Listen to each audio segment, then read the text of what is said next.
Keep your hands and head inside the vehicle at all times. Buckle your seatbelts, check your mirrors, sit on back and relax. It's lights out and away we go for the Tall and Short of It podcast. All right, hello everyone, and welcome to another episode of the Tall and Short of It podcast, coming to you live from the machine factory floor. I'm your host, Justin. And I'm Aaron. Welcome back, everyone, for another episode of the podcast. We've got a lot to get through today. We've got the Australian Grand Prix to recap a little bit, the usual quick hitters, all the usual suspects with some League of Legends and Magic the Gathering. But Justin, it's good to see you for another week. How are you doing, my man? I'm doing pretty good. We've got so many references flying around. We could just keep dropping them all day. It's good to see you. I could say I'm Kaiser Soze over here, you know. What else do you want? But yeah, good to see you. We've got a lot to talk about. But first, why don't you tell me a little bit, how's your week been? Give me your rose, thorn, and seed here. Yeah, so week's been overall pretty good. I know I had mentioned to you some annoyances with work today, but overall not too bad. Took care of Senna while Colleen was in Miami for a bachelorette. She had quite the time down there, a lot of fun and everything. So I just got to have some chill time and hang out with the puppy dog, go on some nice walks. I enjoy some of those peaceful days a little bit. So, but to get into my rose, thorn, and seed, part of that that has made it a little easier to enjoy those days is the weather has just been beautiful lately. Spring has sprung. We've had a little bit of here and there high winds and stormy weather, but the nice days and the temperatures being up in the 60s, low 70s, and all the past few days and everything has been very, very nice. Just puts me in a good mood, or a better mood. Mm-hmm. Yeah, so it's nice to get out and walk the dog there as well. Yeah, so being able to get outside with her and all over the weekend was good. Especially, so I'll talk about my thorn to start off. But Senna got spayed yesterday, so she is feeling it. I feel like the worst dog dad ever. Seeing her afterwards, like. And I know part of it was because she had been under anesthesia, so she was probably all very, very spaced and out of it, and on pain meds and everything. Like, I just felt like she was looking at me like, this horrible thing happened and you weren't there. Where were you? Like, why weren't you there to care for me? And it just like cuts you. I feel bad, but she's starting to recover. She hasn't had any issues. It got me crafty last night. I built a ramp out of some boxes so that she can get up to the couch without having to jump, because I don't want her to pop a stitch or anything. So there you go. She's used it a couple times, but most of the day today she just kind of laid in bed and all, and just kind of snoozed and kind of caught up on a little bit of rest. So there you go. Yeah, hopefully she'll be feeling back at it by next episode. I'll have some positive progress. But for my seed this week, along with the nice weather, it has kind of gotten me back into a mood of wanting to try out some running a little bit. I did run a little with Senna, very short distances over the weekend. So the only thing I'm gonna have to keep an eye on is I had some pretty severe, for the amount of running, knee pain, which has been a common issue that I've run into over the years. So I'm hoping that maybe it was just maybe the stopping, starting, and kind of quicker pace that I was going for those little bursts. I'm hoping that if I kind of ease into it with some slow, more casual jogging, that hopefully I can build up a little bit of the strength or whatever it is that's causing the knee pain. So I'm looking forward to being able to get some outside exercise in, hopefully. And if I can't do that, I'll ride my bike. So Oh yeah. either way. But that's my rose, thorn, and seed for this week. just make sure to you just gotta stay limber. You're gonna have these knees for a long time. You don't want to damage them early. So just take care of them. Ice if you have to, that kind of thing. Oh, I do. I try to. Even after just the other day, I was icing for a bit that night and all. So Perfect.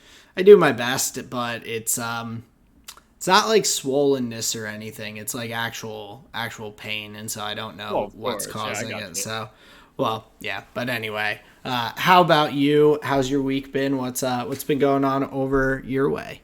You stole my rose. The open window weather has been great. We took back the what are they, like the little screens behind the window pane behind the screen that you put up or put down in the winter.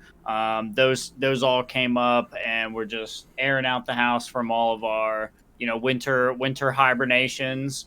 Yep. It probably be smelling crazy in an apartment after a whole winter. Who knows? But yeah, so open window weather has been great. My thorn here for the week were, kind of at the close of that time of year, just to say, get somebody on your side for taxes. It's super helpful to have maybe not even a tax professional, not even like an accountant, not even somebody who's doing them for you. Just get somebody on your side, somebody that you can go and ask questions. It's just really helpful to have people in your corner in something that's as confusing as taxes. No matter what you're doing in Yeah. life, it's just tough. So Well, I'm happy that me and Sarah have a team. Go ahead. I was gonna say if you ever need someone to chat with about that, my dad does that on the side during tax Gotcha. season. He's done taxes for years and years, back with H&R Block, and now he has his own like company that he does kind of on the side. Gotcha. So he's seen a lot when it comes to taxes. So just as an additional set of eyes if needed, I'd be happy Hmm. to put you in touch. So Wonderful. Well, that's I'll keep that in mind. But yeah, it's a great person to have in your corner for this time of year. And then my seed here for the week, me and Sarah have been tossing around some advertising ideas, some ways that we can kind of just improve our offerings without much more work on our end, and that's more of a realization of like we could be doing more with like for not a whole lot more, and not even like more money, just like a little bit more effort, and we could probably do some pretty cool things. So we've been having conversations about that and some strategies that we can employ. So that has been pretty interesting. But overall, pretty quiet week here. That's my rose thorn and seed. Just like you said, just really happy about the warm weather, and things are going well. nice. It's always good to hear, and hopefully the ideas that you guys are kind of going through work as effectively as you're looking at them and kind of figuring out. And also, um, definitely solid to have a quieter week here and there, but Hmm. some not so quietness out in the wide world of motorsports. We had the Indy PPG 375 at Texas Motor Speedway this past weekend. A fun IndyCar race to watch. It is an oval track, so these guys are really flying around there and everything. It was a pretty interesting race. We had a few different guys who had the lead at different points in time. Joseph Newgarden was the main person. He led for 123 laps out of the race, so he ended up coming home winning that in a pretty close fashion, just because there were a lot of cautions and kind of safety cars that came out towards the end, a number of different incidents. Our boy Roman Grosjean, again, really solid race for the majority of it. He had a couple laps that he led the race this time around. Nice. Was up in the podium positions, and in the top six were a pretty tight pack for a bit, and unfortunately just had I believe it was David Malukas one of the other drivers tapped him from the outside while he was trying to go by on the high side. Ended up knocking him down, not entirely out, but down to P14 from probably, I think he was third or fourth at the time. Brutal. Yeah. So it's, I don't know. There's positives and negatives. Grosjean has shown some real talent for IndyCar, which, I mean, I was hoping he would. I wouldn't have been super surprised if it went the other way, but I'm glad to see that he's having some solid performances, and sure. I think that means that not too far down the road we'll probably see him get a win over there in IndyCar, which would be pretty cool. Yeah, I agree. It's just a shame where, you know, you check in every couple of weekends, one of the drivers that you're looking for to have a good race, and you know, these scumbag Indy drivers, they just keep knocking them out. Don't they understand? Don't they understand? IndyCar and NASCAR, man, they're just barreling into guys. They're just bumping, just like taking that little bank off of people. You know, it's crazy, but I think Romain just gotta get his elbows out a little bit better, be the bumper, not the one getting bumped, and you know, change up that strategy a little bit. Yeah, so I mean, I think he's definitely developed and like figured it out a bit more. Sure. So it's cool to see, but he's putting himself in good positions. It just hasn't quite panned out yet. So of course, hoping. You have the standings pulled up right there. I do. Where'd my boy Marcus Ericsson finish? Marcus Ericsson finished P8, one lap down. So, and Callum Ilott was right behind him. So only the top 7 were on the lead lap at the end of the race. Okay, gotcha. What was the podium for the race? The podium was Joseph Newgarden, Pato O'Ward, and Alex Palou. Okay, some familiar faces up there at the top. Very cool, yeah. Very cool.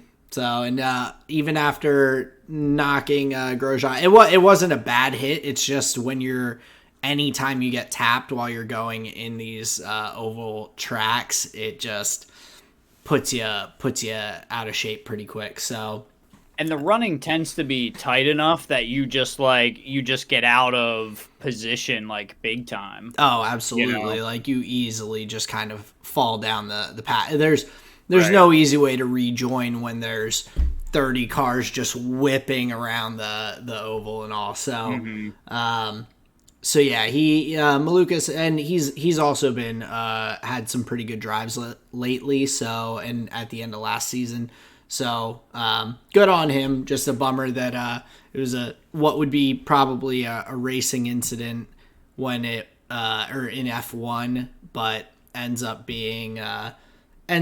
knocking Grosjean down, even though it was just a little bit of a tap. But moving over to the F1 world, across the pond a little bit, some news that has kind of come out. One thing that is interesting, I hope that it doesn't come to fruition just because of my own. No, I'll just explain. So Felipe Massa is looking at legal avenues to challenge the 2008 F1 title, which has been dubbed Crashgate. That was one of Fernando Alonso's world championships that he won, where his Alonso's teammate Nelson Piquet in the last race of the season intentionally crashed to pull out I think it was a safety car, which allowed Alonso to be in a position to win the race. So the race has stood now for 15 years, but Nelson Piquet is, and so I'm not, and obviously I see your smile. I am not saying that I don't want this because I don't want Lewis to get the 2021 Drivers' Championship or anything like that. I think it just opens the door for because that's like the most common thing that people are looking at. They're like, well, if he wins this, then that means that people can, it sets a precedent that you can challenge this, and that means that Lewis could challenge the results of that and all. And I unfortunately just think with some things it just kind of, it happened. It is what it is. This was the decision that was made at the time, and you just kind of, you got to stick with some of those things to some extent there. Like there was a Major League Baseball game where a guy was going to have a perfect game, no hits, no walks, no runs given up, nothing, no errors, pitched a amazing game down to the last batter, and the umpire messed up the call and called the guy safe when he was out by a mile. And so the guy didn't get the perfect game. He's not in the record books for that, but everyone remembers this incident for what happened. But they don't go back and say, oh, nope, you got it. You got that perfect game. Like the next guy came up to bat, the next guy batted, they got him out, and the game ended with one hit on the guy's scorecard. So it's like, I just think that you can't rewrite history, like even when there are unfortunate instances of incorrect officiating or anything else. Yeah, I don't even really know what to say about that as far as like what would even the process look like. So are you taking legal action against Nelson Piquet for like unsportsmanlike behavior in some way? Like would you be leveling it against the FIA for like whatever the reasons would be?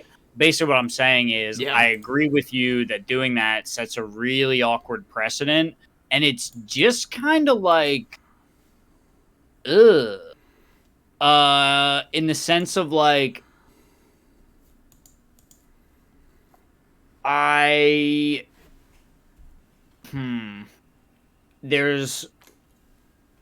an angle that you may not agree with, but it's weird. This guy who has been out of Formula One for a decent bit, but has still been around the paddock as effectively a media person. Like he's really just on F1 TV. I know he does like interviews with Sky Sports and stuff. So he's just a guy that used to race in Formula One. He's around all these like people that are talking about success and winning and blah, blah, blah. Part of me feels like he may feel like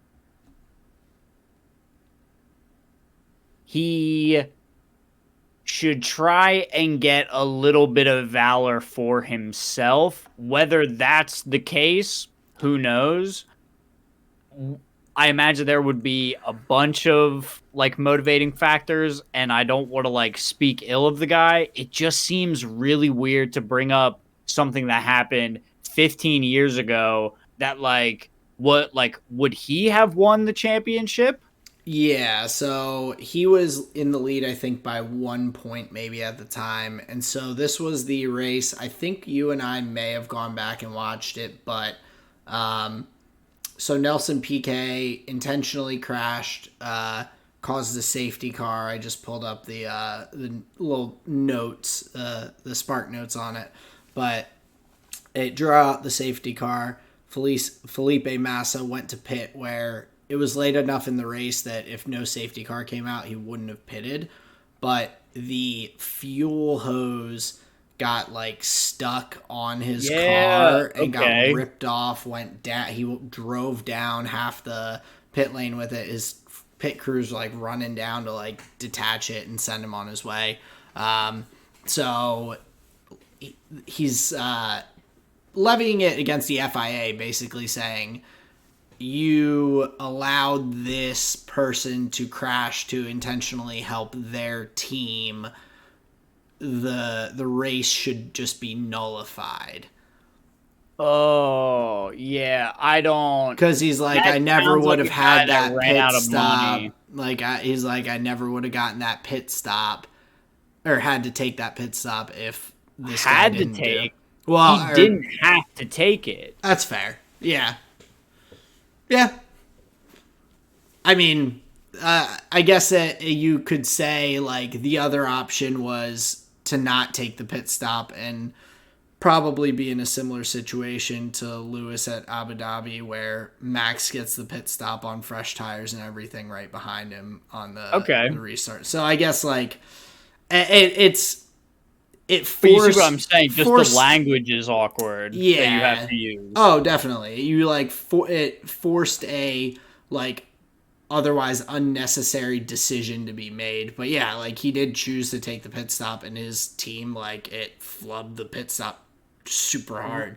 Right. If anything, yeah, it just sounds like an action that wouldn't be taken by somebody that had good intentions. So it just immediately comes across as like odd. Like, my man, why are you doing this 15 years later? Yeah, I guess there was something new that recently came out, and so it dredged all this up, and I don't know, maybe gave him some sort of position to feel like he could make this attempt. But nonetheless, I just think it's a bad look. I agree. I think that it does look like someone who is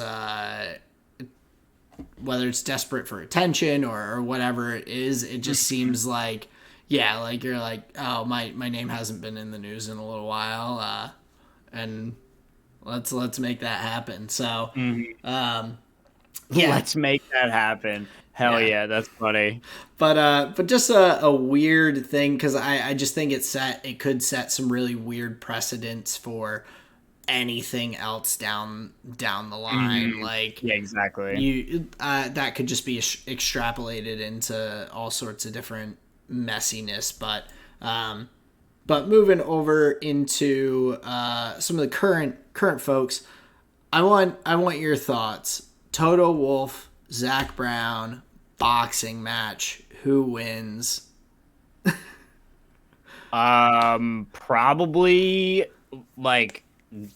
Zach Brown, being that my man's got like probably 90 pounds on Toto. Dude, yeah, okay, I can see Toto. Like, he's got height. He's got probably the height, he's got the reach. That's right, exactly. That's what I worry about. But both being inexperienced, Zach Brown's like from the U.S., right? Yeah. So he seems like he would be a little more comfortable on the gruff side of town than Toto Wolff might be. So I think in that scenario, he'd be able to throw his weight around, and I think Toto would, like,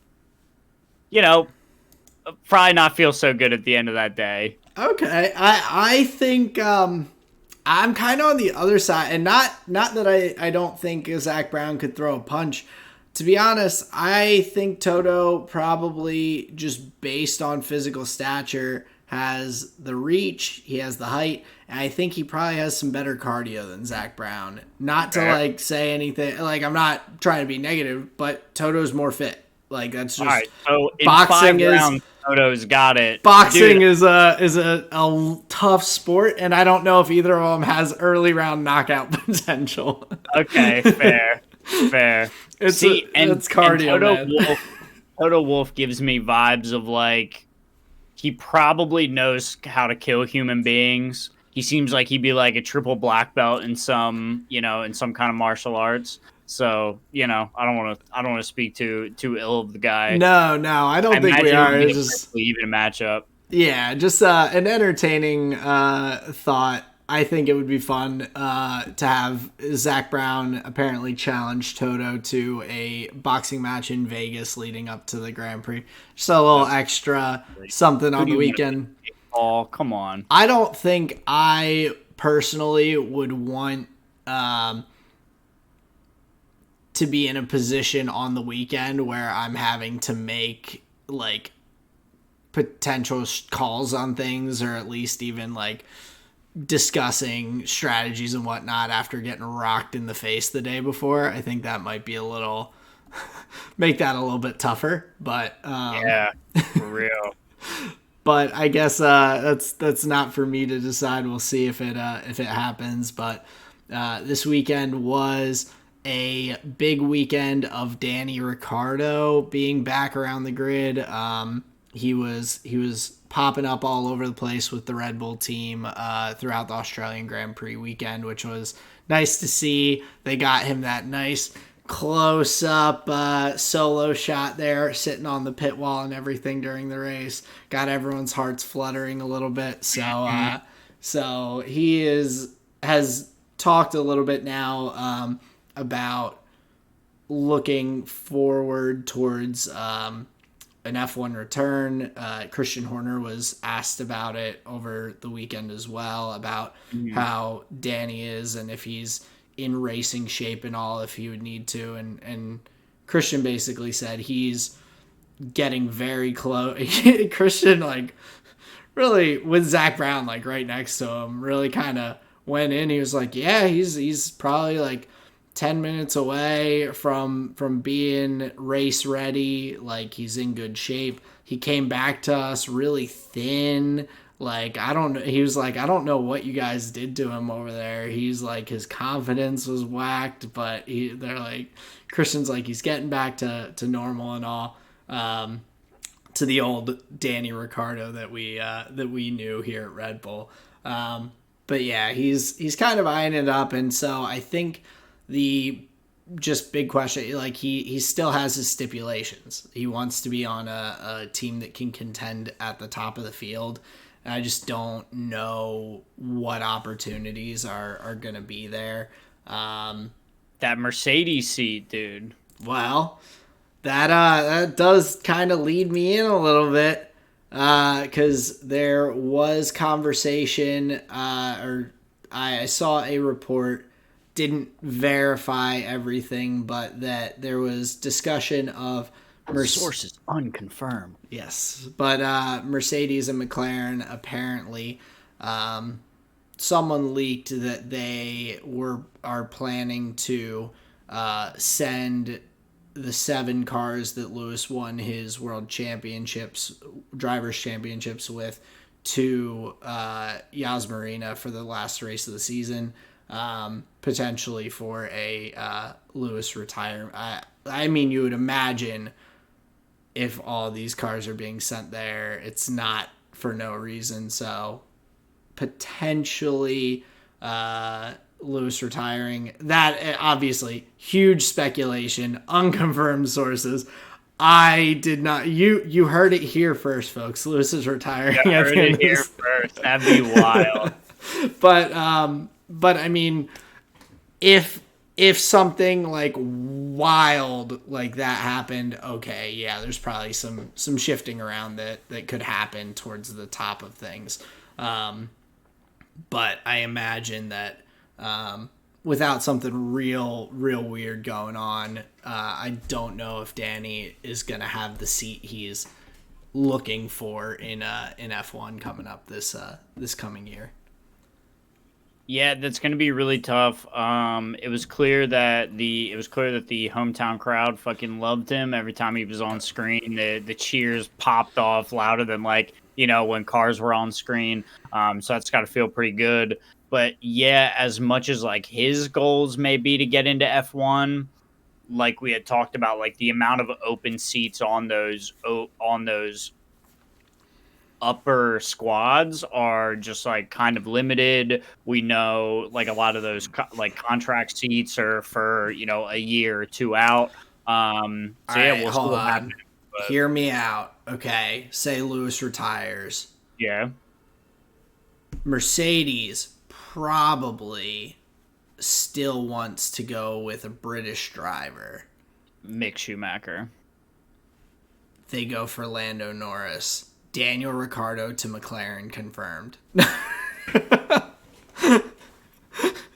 leaves McLaren and just goes right back to him after a season off. No, yeah, we'll see what happens. I bet stranger things have actually happened than that. Like, that's probably not that unheard of. I think it would be weird based on kind of how things fell apart and they bought him out of his contract. I think it would be pretty bizarre, but I'm sure you're right. I'm sure Michael Schumacher got his first drive because the driver for the team he drove for got arrested in France or something for getting into a bar fight. So yeah, I'd say weirder things have happened, but kind of leading up into the Australian Grand Prix, we've talked about one of the Australians that have been in F1. We had another one out there on the grid with Oscar Piastri.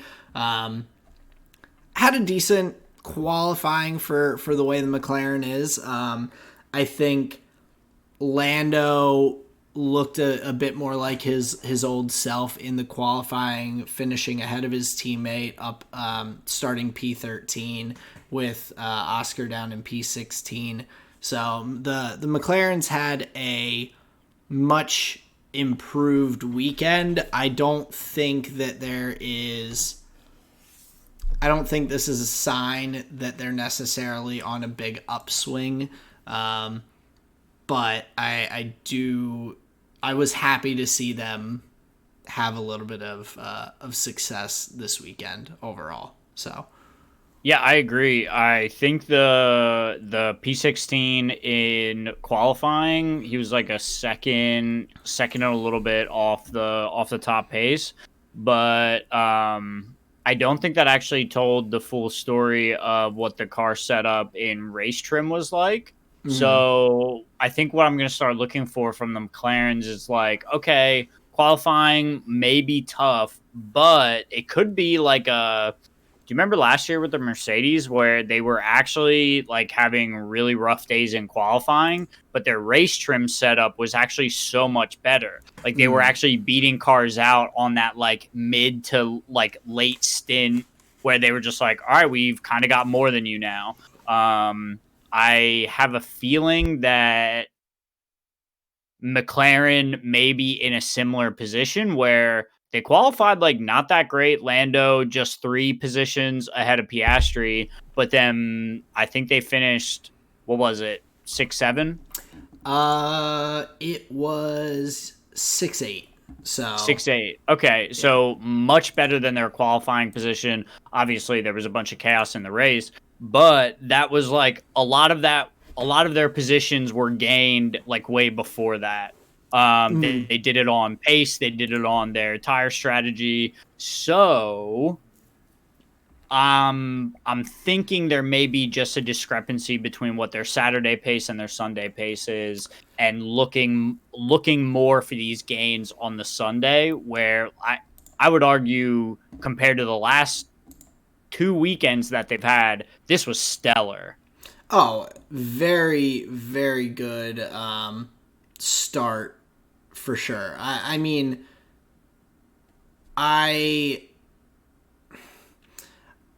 don't know if necessarily, like, I agree with you. I think that they probably are setting up for their race pace or to have better setup for the race. I think, like we discussed at Jeddah, Red Bull, I think, did a similar thing. They were, no, I guess it was Bahrain where they set up for the race, but still ended up with Max on pole and then had just way better race pace in general. But I think with McLaren, I think it's more out of necessity to set up for race pace as opposed to like wanting to. I think they'd want to be up higher in qualifying. And so I think what I'm looking for is, as we go into a race like Baku or something like Monaco further down into the season, even if McLaren is not being super successful quite yet, I think at those circuits they probably will really shoot for quali pace because it is just more difficult to pass. So you kind of forego setting up for race pace quite as much. overall. But yeah, I think the Oh, okay, McLarens I had, see what you're saying. Where you yeah, hope they're able to pivot on the weekends where the quality like really matters. right, Okay, because if you start P13, P16 and have better race pace at a race like Monaco, it it doesn't doesn't care. necessarily matter. It could, Hmm. but not guaranteed. So, That's a good point. but on a couple other folks that had really great qualifying, the Mercedes cars up in P2, P3, that was very impressive. I wasn't quite sure if they were going to be up quite that high. The Aston Martin's going P4, P6. It's good to see Lance continuing to put in some nice, solid qualifying and everything to lead into the races and all here in the season. I am not shocked. I don't know if anyone is that Alonso has just beaten him out each time, but he's still putting in some good performances, including qualifying ahead of Charles Leclerc. Tied for fifth with Carlos Sainz. Well, I guess he's sixth for whatever reasons they have. But yet Lance up P6 in the driver's standings. This may be his best season so far that I've seen like comprehensively, where it feels like every weekend we've been talking about Lance in that Aston Martin alongside of Fernando, which I think is it likely, if you look back at other races, is like way out of the ordinary. So yeah, from that perspective, it's great that he's performing alongside Alonso, getting the most out of that vehicle that Fernando is too, and then also because that just propels the team upwards. Because they are looking quite good, and Lance is definitely a part of that, which is cool. Yeah, I mean, as a whole, Aston Martin has, in the first three races, put up 65 points in the constructors. At the end of the season last year, they had 55 points. So they've surpassed their points total from last year in the by 10 points in the first three races. So Wow, yeah, that's crazy. it's a weird stat. Whoa. But I'm excited to see them have some really good success. And it does, I think, speak to Fernando Alonso's quality as kind of a just knowledgeable person. I know he has the most experience of anyone out there. He's been around the longest on the grid at this point, but he read between the lines with what Aston Martin was doing after his talk with Lawrence Stroll, made the decision to go to Aston Martin from over at Alpine, and it has been a very successful pivot for him and change of pace. So I do think that speaks to his knowledge and everything in terms of himself and the quality of driver he is. So that's kind of cool to see a decision like that pan out well for a guy that personally I like. I know some people are pretty turned off by Alonso, but I love to see him. So that's unfortunate because I think he's going to be one of the most exciting aspects of this year, especially because all the data tells you that this is just like a way over performance. But it seems to be like exactly what this guy is capable of, and we shouldn't like count him out. And there's like that tension between, but he's so old, but he's driving so well. And that's like really fun. Yeah, it's I mean, he's a great driver, and he's got a car that he can kind of show it a little bit. So that's pretty cool to see. And I mean, I agree. Yeah, I know a lot of people are like not keen on him because he is kind of outspoken and can be a little bit like he can rub people the wrong way. I mean, just this past week he was like, I think Lewis has a very short memory if he thinks this Red Bull is the most like or the fastest car that he's ever seen on the grid or whatever. He's like, does he not remember the last like 7-8 years kind of thing? And so Fernando's not afraid to speak his mind, be a little inflammatory, but I enjoy seeing him have some good success. So yeah, starting out in P4, just getting beat out by Lewis and George in qualifying by about 0.2. But the other thing with qualifying, again, everyone was super, super tight on the grid. It was less than 1.5 seconds from first to P19 in Quali 1. With that 20th person, unfortunately, being our boy Checo, locking up, having some car issues and everything, spinning out into the gravel, starting P20. So he and Valtteri end up starting from the pit lane for the race after having some fixes to their cars made during Parc Ferme.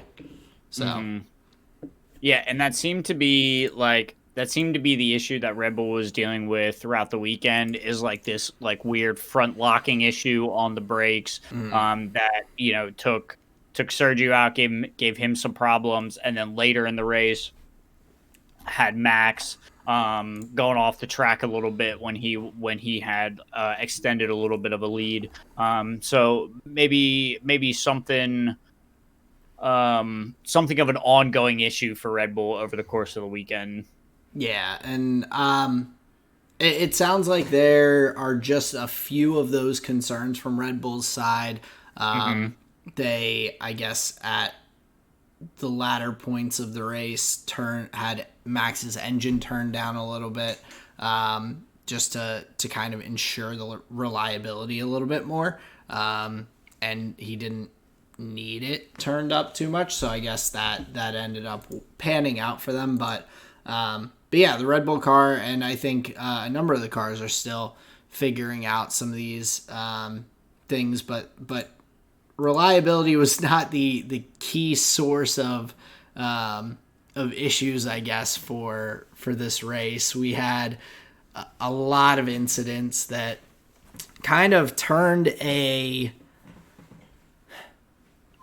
what I would say was a pretty mediocre race for the majority of it. Pretty slow, pretty I mean, I'm always if other than being such a big F1 fan, I would say uninteresting Grand Prix. We initially have a little excitement. Charles Leclerc gets spun out by Lance Stroll, I believe, right at the start. Goes off into the gravel. We get a safety car immediately on lap 1. Bunch of people change onto the hard tires and are just looking to ride those babies to the end of the race. So just right off the bat, you're like, oh, okay, no excitement on the pit windows, no like tire strategy. It's a one stopper, and these people stopped on lap 1 and they're just gonna go. But yeah, just and then pretty slow middle of the race until we end up with Alex Albon having a issue. It seemed from afterwards, he said it was something with the tire temperature fluctuated like very heavily on that lap, I guess, going like just from the data they were looking at.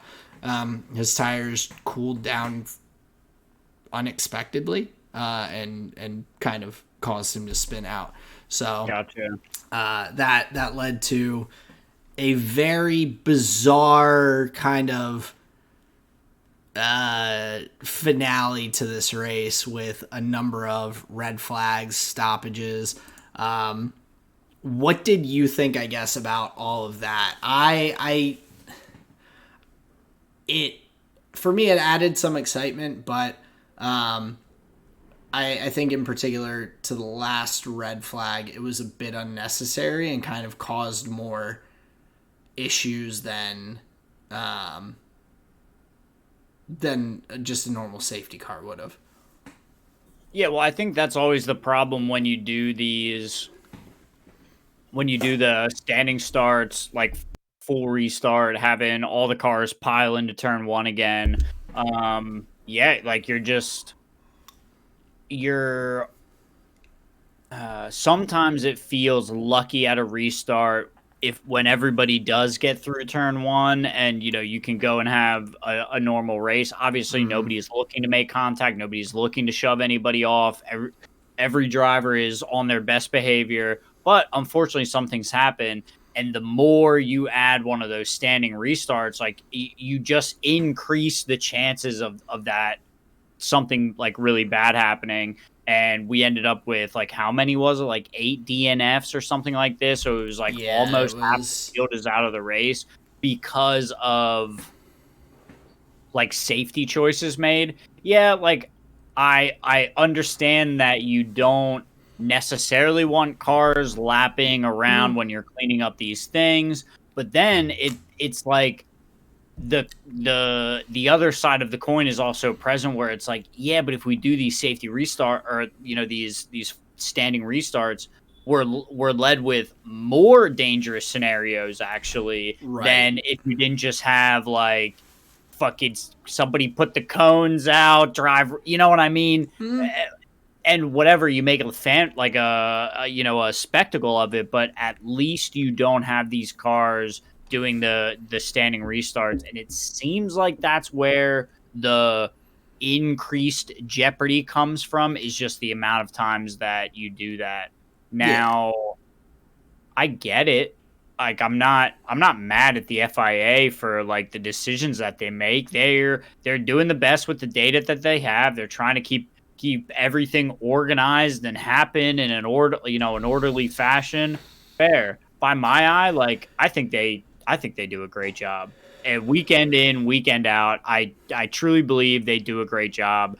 And most of these choices don't seem that difficult, honestly. Where Mm, like they're the choices that, like, anybody with the same intention and education, they would make the same choices. So, yes, it's frustrating that this happens, but it's like, yeah, like, what else are you gonna do if the on-track safety precautions don't have this, like, malleability where they're willing to have a tractor, moving a car while there's also cars mm, going around. Like, if you're not willing to have that, well, here we go then.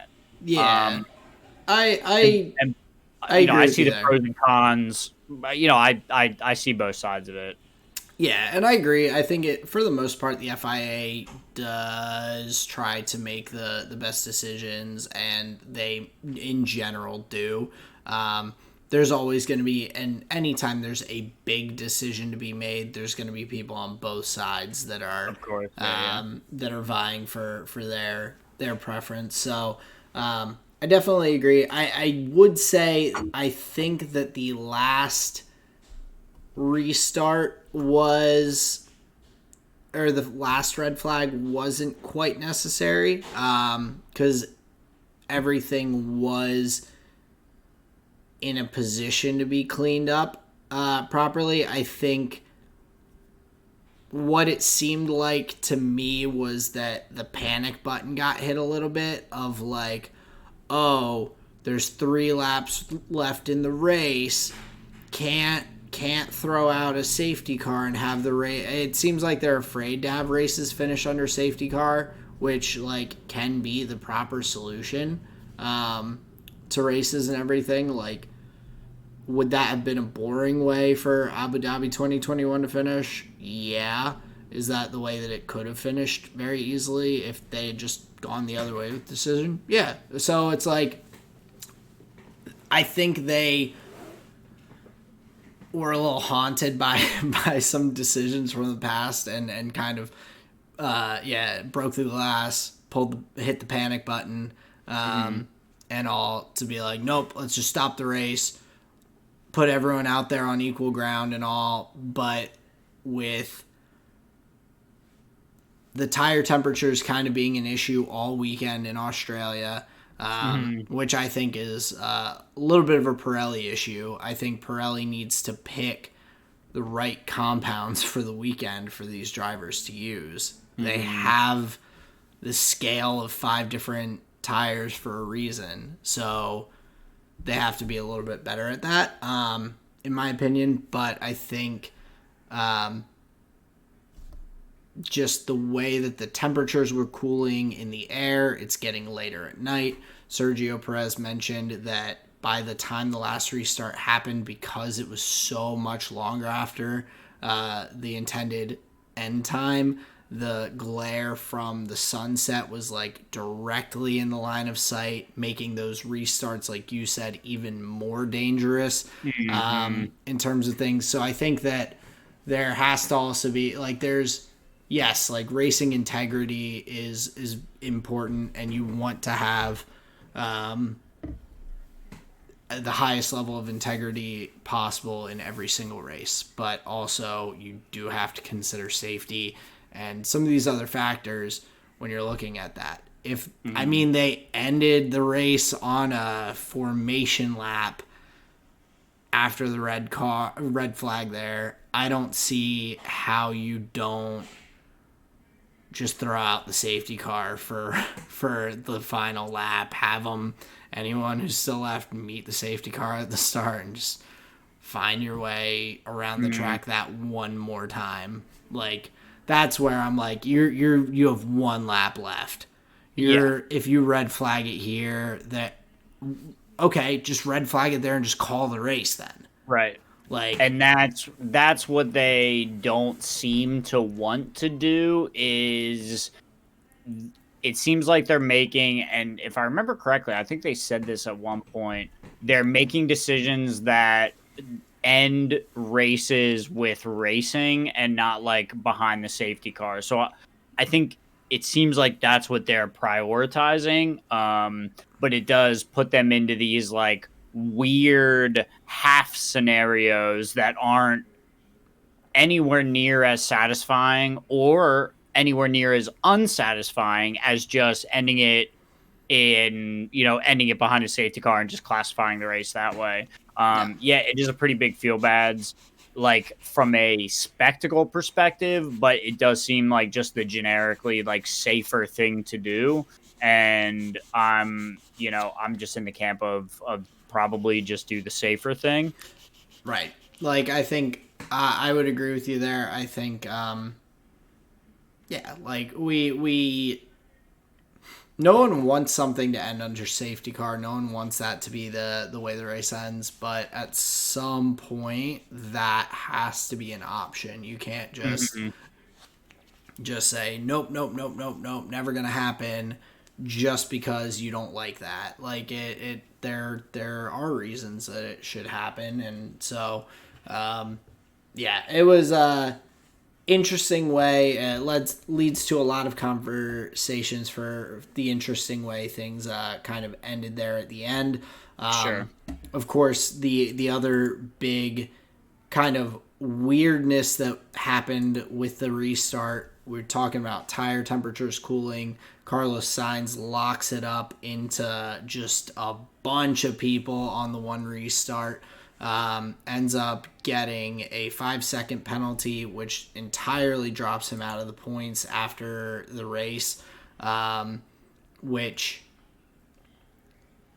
I just, it's something that probably wouldn't have happened without a restart there. Right. Tire temperatures and everything. So it's a bummer, but at the same time, like he was advocating that since the order was reset and everything for the next restart, that there shouldn't that he shouldn't get a penalty. But it's like they still counted that lap as having been raced. They just reset the positions. So Mm. it's like I get where he's coming from to some extent, but you still did just boil it in too hard, lock up your brakes. Like whether it's tire issues, your car issues, your issues, like either way, still happened. Right. So yeah, I felt like that was the right call there on the penalty, even though I don't think Carlos, after driving a pretty solid race, should have necessarily ended up out of the points there, but it just kind of, it's one of those, it is what it is kind of things. You just take it. It's early in the season, and on to the next one there. So, yeah, I think not that great for Carlos, but there'll be other opportunities. That was just a weird end to a race that's hopefully kind of a one-off for the season. What it does allow for any of the East Coast listeners that watch the race live, that did allow me to cut out a little bit early and know the results happily before I went to bed. Because it was like 3:15 by that point. So once they started talking about what the thing was going to be, but it hadn't finished yet, I was like, all right, good to know. And I just went to bed. So that was pretty fine by me. Yeah, no, I feel you. For myself, I just had sat there so long that I kind of took the other side, where you were like, I've sat here so long, I'm okay with being done with it. And I was like, I've sat here so long, I need to see the end. I can't go to bed just like after sitting through all these red flags and everything. But it for me, I enjoyed getting to see the podium celebration, seeing Max, Lewis, and Alonso up there, 11 world championships up on the podium, but also getting to see some of the excitement and all with the drivers going back to see their teams and be congratulated and all after the race. Fernando, 3 third places, 3 podiums to start the season and add to his collection, which is very cool. So I enjoyed seeing that podium for sure. Happy for Lewis having a really nice drive and putting himself in a good spot there. But the Mercedes just didn't quite. I mean, no one has the pace of the Red Bulls right now. So he drove about as well as he could have. Checo did steal that fastest lap point from Max at the end, so he got him back. So everyone who's upset about last race can be okay. He got the point back. It's all good. So I think it just pans out over the season. Yeah, it shows a little bit of initiative from Sergio, where we may have been a little critical of him for that, but happy happy it didn't end off worse than it was right there at the end with the two and the Alpines. Like, honestly, Gasly was having such a good race, and then they just took me each other so out. Sad, sad. And that's who I feel bad for. Oh, 100%. I don't know how I even missed mentioning that. But yeah, I mean, Pierre was driving so well. Oh, Esteban too. Esteban was having a good race. And to see both of them end up taking each other out. Pierre taking Esteban out. But it wasn't bad. It was just... And Pierre did a normal thing that you would do on that straight, and just kind of move to the outside edge of the track there. Like, that was a normal driving move, and he just didn't see Ocon in his blind spot. So it's just like, it sucks. Big tough there. Yeah. So I think they need to add like those, in new cars, how they have the little like indicators on your mirror that when someone's in your in your spot there. I think that's what they need. Just self-drive, dude, so they could just talk to each other. Yeah, extra things to pay attention to. Yeah, the cars get to talk to each other and decide who wins. But nonetheless, a huge disappointment for Alpine after, I think they were up in, Pierre was up in P4 for a bit at one point. And, he was running a pretty strong race. So a lot of points lost out there, unfortunately. I think it was I forget if it was DeVries or if it was Logan Sargent. I think one of them took the other one out, if I remember correctly. If I'm wrong, don't give me too hard a time. It was, like you said, about 3:15 in the morning or so, on the East Coast here in the U.S. So overall, like I said, not the most exciting race for most of it, but at the end, had a little bit of craziness to keep you on the edge of your seat. Yeah, because who was that? Magnuson that tagged the wall. His tire split open. They had to clean that up. That's why they red flagged. Yep. That was the inciting incident, right? The first one was Albon, I'm pretty sure, because that was early. So that was lap 7, bro. Yeah. Oh, god damn! I forgot how early that was. But yeah. I think it was was Magnuson when he tagged the wall, blew out his one tire. Fucking crazy, by the way. And Sarah said it like immediately on that overhead helicopter shot when you see like the back of the chassis hit the ground and it's just the sparks running. Sarah immediately was like, that doesn't look good. Like, she saw it before anybody else even really realized it. Oh, wow. Yeah, I was like, damn, dude, I thought it was just the braking sparks, right? But she was like, I was with the broadcast on it being like, oh, and he's into the wall or whatever, or like, oh, something happened. I think they said something like that, like, oh, something must have happened, like Magnuson's going slowly or something. They're like, did he hit the wall? And they're like, oh yeah, there's tire marks on the barriers. Yeah, he hit the wall.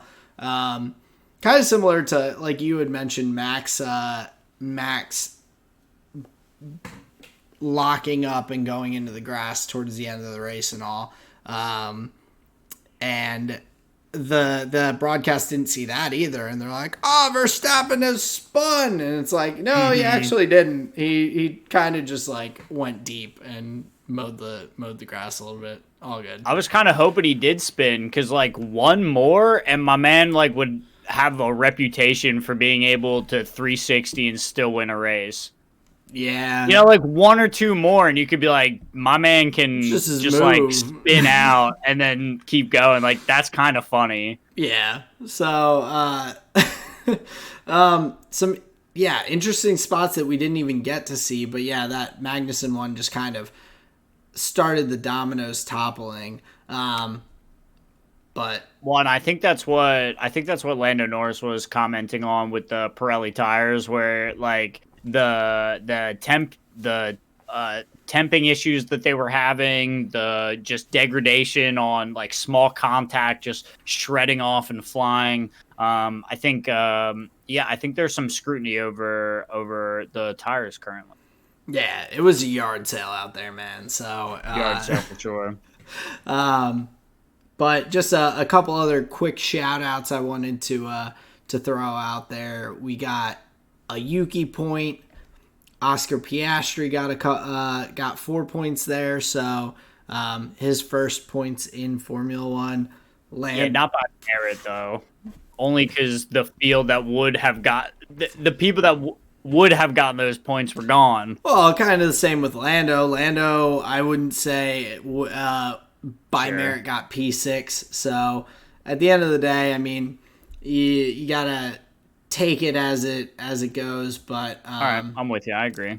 But yeah, one of the other just bummers of the race, George Russell having his entire engine just like blow out earlier on in the race.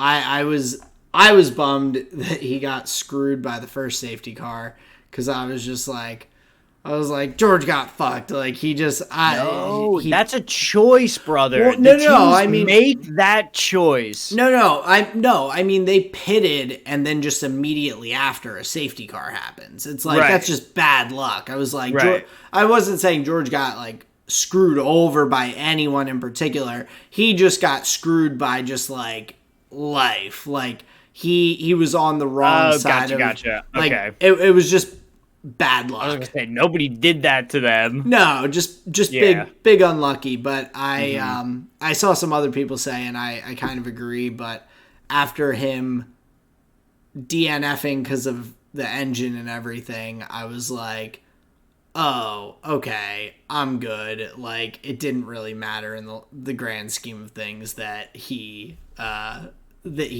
just had that bad luck at the safety car. He just had bad luck the whole day. So, Sure. Yeah, yeah. and Tough Sunday. yeah, so didn't make a difference there, but we are now 3 races in. We've Mm-hmm. got Baku coming up At the end of the in month, it's so a far few away. weeks. Yeah, Yeah. it's gonna be a little stretch before we're back in for another race weekend. But I'm ready for it. I love that circuit. It's a good track. It's cool. I love the castle. I love the old like just the look of all the streets there. Even though Mm-hmm. Australia is a street circuit, it's not doesn't feel entirely like it to me. No way. No Technic, way Albert Park is a street circuit. I'm pretty certain. Really? Yeah.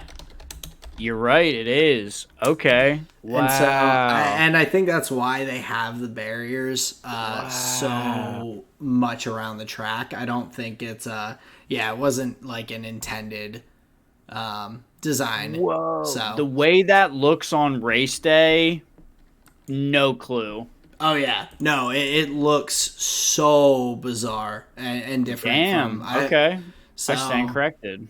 but yeah, it's not the same. Like you're seeing all these Rolex and Pirelli like signs down the side, both sides of the circuit, as opposed to when you're in Baku and you're like, oh, there's a castle, there's these beautiful old buildings, like it's cool scenery there. So Gotcha. Okay. So Baku kind of like goes up around the track in a way that you little don't really bit. get at Albert Park. Well, Okay. and the Albert Park is like also any areas like that that you do go by. It's very new. Azerbaijan is like It's an Baku. old It's city, a yeah. very old city that they're in there. So yeah, looking forward to that Grand Prix coming up at Baku, but it is a stretch away. It's a good thing we've got a lot of League of Legends to kind of fill the in between. Just as a quick rundown for the LCS, looking at their playoffs because we're getting towards the end of it. And for next episode, I believe we'll be able to discuss the lower bracket finals and the finals. But right now we have C9 sitting there in the championship waiting for their challenger, which will either be a rematch with FlyQuest, who they knocked down with a 3-0 to the bottom, to the lower bracket, or Golden Guardians, who put in a really solid 3-0 of EG in their matchup there in the lower bracket. Yeah, that's crazy. I would have put EG over GG big time just with how they've been playing recently. So yeah, that's kind of a big surprise there. And then with that, I mean, tough to call what the FlyQuest GG matchup would be and who goes to face Cloud9. Yeah, and I think the interesting thing about Golden Guardians, which is a big part of, I guess, their success against Evil Geniuses, was they didn't really go the meta route that we have right now with the top lane in particular, where we're seeing a lot of these tank matchups. We see Cassante, Scion, we're seeing Ornn come out in a number of matchups, Malphite. They went with some aggressive picks for Licorice. They had him on the split pushing Fiora. They had him on the Gwen. I mean, the rest of the map did well. River played outstanding. Does not die in the entire series. Stixay as well. Great series. Dies one time throughout the 3 games. So just a solid performance as a whole from Golden Guardians, but it was an interesting point because even in game 3, they throw Licorice up on the Rumble in the top lane. They've got the mid lane Cassante and jungle Maokai, so you're really relying on that Rumble damage and the Tristana to really carry you through, and just kind of the rest of the team tanking it up. Cassante has a little bit of damage, but he's mostly just a tank. So yeah, now very interesting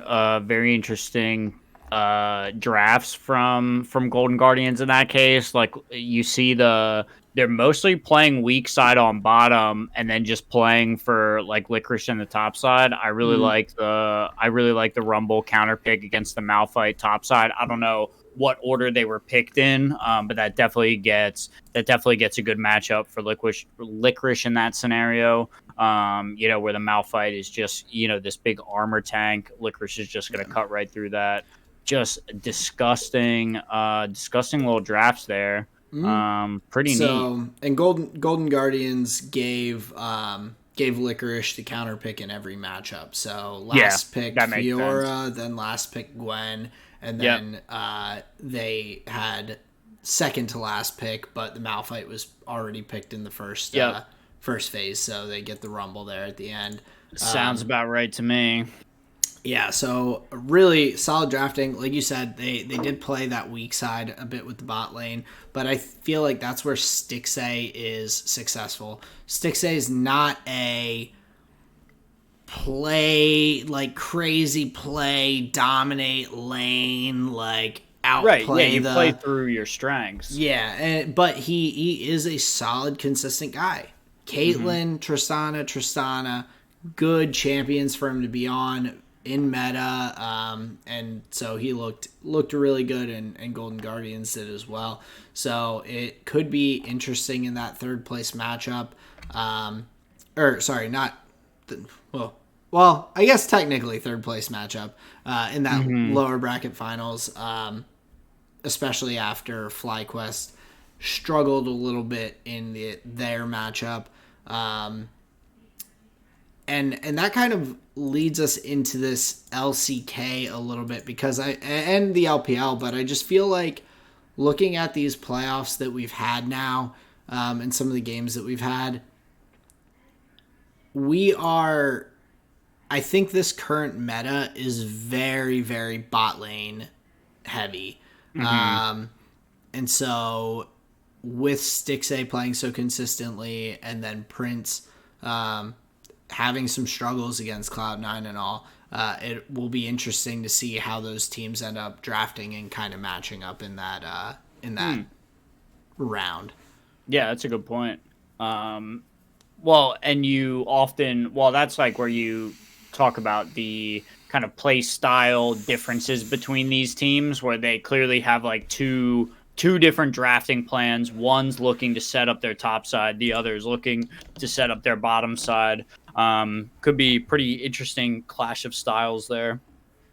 Yeah, I would tend to agree, but looking over into some of the other playoffs we had, so LCK, I know I had talked about this tweet from about the LCK, I guess, in the last 8 finals being between either Faker, Chovy, BDD, and Showmaker. The options at this point, we're narrowing it down. It's going to be, but it will be 2 of those 4 mid laners in the finals as well. So it'll be Faker versus either BDD or lost my train of thought. BDD or Chovy there. I lost track as I was looking at the team rosters and everything. So, but it will be another matchup of one of those here. Since we've had Faker versus, I think. Well, no, we haven't. No, we did have Showmaker and Faker. So he's faced them all. He'll face them again. But yeah, T1 waiting there in the finals. But I know you had a few notes to kind of go through as we're looking at this LCK playoffs.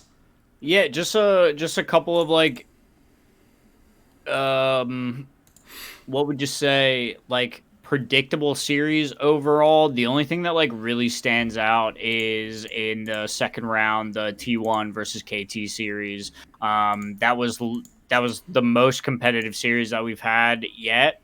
Where it, KT pushes T1 all the way to game 5, and KT was in a position to win that game 5, and it was just insane late game communication and like poise from T1 that allow them to win that game 5. Yeah. Like that was a crazy comeback Yeah. For T1 in game 5, almost putting themselves down in the losers bracket. So like T1, like they kind of play a sloppy series against KT is kind of what ends up happening based on how clean they were able to play against Genji after Genji beats Hanwha Life Esports.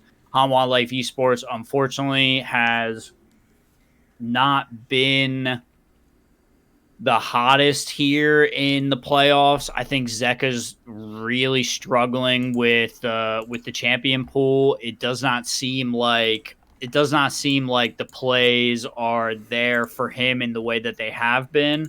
I know some players are able to find some success on the assassins, but the champs that they have Zeka playing right now, he's not having the high impact. Where I think that's where Hanwha Life is struggling a lot. So Hanwha drops 2 series, one to Genji and then to KT. Brutal, only picking up 1 game in each series. So ends up like not being the most competitive. And then the weight of history is just so damn heavy for Chobi and Generation G. Has not beaten Faker in a statistically advantageous manner over the years. So T1 takes Genji 3-1, pretty predictable in that sense. And the way KT's playing, I think that the third place match is going to be pretty exciting, but whoever gets put up against T1, obviously they're going to be on the back foot. They've already lost to them one time before. So yeah, I think it's going to be an interesting finals here, but rather unexciting on the way. I hope there's some excitement. I think the Gen G KT series will hopefully really perform like as a fun series to watch. Sure. Cause and I think it.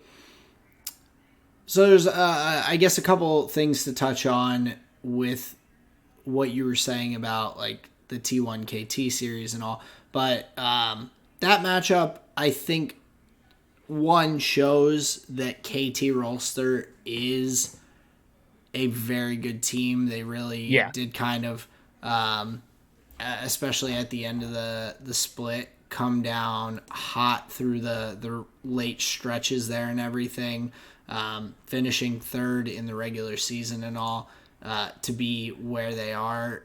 But at the same time, it also speaks to T1 and the pedigree and kind of I think the level that they are in comparison to the rest of the teams, that they can go head to head against a team that is arguably playing some of the best League of Legends that they played all split, and still find a way to win. That is kind of a signifying like thing about teams that are great. They know how to win, like kind of no matter the circumstances. They still just figure out a way to come out on top. So I think it was surprising that T1 had that tight of a series, but speaks positively to both teams, which I think Gen G obviously has played well throughout the spring split and everything. They've gotten here to where they are by really just putting on a nice little show against Hanwha Life, but then running up against Faker and T1. So I think for them and KT to be there in that third place match, that's going to be a good one, I hope. I'm crossing my fingers. Yeah, I definitely agree. The one thing I'm kind of looking for is what Gen G's response to KT's Twisted Fate is going to be, because that's where like they picked up games off of T1 is their Twisted Fate comps, and T1 didn't have a great answer to the TF. They tried Kassadin the first time, and then they tried Galio the second time, which Galio, better answer than Kassadin, has been T1's traditional answer to the Twisted Fate. It's a lot of times where Faker really likes into the Twisted Fate. So they even tried that side of the matchup. They were just so mobile. They were just able to create so many plays that when you were able to kind of split T1 up, that's where they really fell apart. Is against that like more global side lane centric gameplay. So being that was like a kind of ace in the hole type strategy for KT, I'm interested to see, does KT go for it? If they do, what does Gen G answer with? I think very easily you could just put Chovy on, an Akali. You could put him on the LeBlanc that's really popular, or the Ahri. Get a really solid matchup there. However, I do just think that KT played really well with the comp, and maybe just a good lane matchup for Chovy won't be enough. I think there's a lot of interesting stuff that will come into play for these series. And yeah, I think it's going to be some real heavyweight bouts, to be fair. Yeah, I would agree, especially I was thinking the immediate thought for a counter matchup for that Twisted Fate from Gen G's side was the LeBlanc in my mind, especially. That is a pretty common Chovy champion to come out and play. So I could easily see that. I feel like you do have to the Twisted, like it's a it's an ace up the sleeve, pun intended there. So Ace in the hole. You've got the card throwing guy out there, but I think that is a cool wrinkle of a champion pick that is a little bit of a pocket pick, but the team can play as a whole around well. So I would hope Gen G's prepared for it. I don't necessarily. I feel like KT Roaster might have. Another pun here, showed their cards a little bit going against T1 and pulling that out. I think they only did pull that out in hopes of beating T1 and kind of like, hey, if we're gonna have to pull out all the stops if we're gonna beat these guys. Sure. So maybe something a little unexpected that came out there in that matchup with T1. But yeah, I'm hoping for a solid last couple of series there in the LCK playoffs. I unfortunately have a feeling the championship might not be as exciting, but maybe we'll be surprised. So maybe we will be surprised. But a couple surprises over in the LPL. Big upset for OMG. Really strong performance in one of their matches. Aaron, why don't you talk to us a little bit about the LPL? Yeah, so over that a ways, we had OMG. So Top Esports goes and beats WE in the 7-10 matchup to start out the playoffs. We had Thunder Talk and RNG, with RNG beating Thunder Talk in that 9 versus 8 matchup. So going into the next round, OMG Billy Gaming are the favorites there in those and do pull it out. OMG in tighter fashion against top esports, but kind of running through this mostly just because the majority of the series weren't super exciting. But now, as we're getting a little bit deeper, we had OMG versus LNG, who was the number 3 seed, and we had Weibo Gaming, the 4 seed, versus the 5 seed of Billy Gaming. And so in these matchups, we're starting to see a kind of little shift in the meta, I guess, for Billy Gaming and Weibo Gaming. They aren't going for some of the like more typical bot lane picks, I guess, that we're seeing. We saw the Xayah get banned. We saw the Aphelios get banned. But the Caitlyn and Tristana that we're seeing in some of the other regions isn't really coming out. Overall, though, Billy Gaming just kind of stomped Weibo. There's not a ton to really get into with it. Yagao played very well. Went with an interesting kind of shift of I'm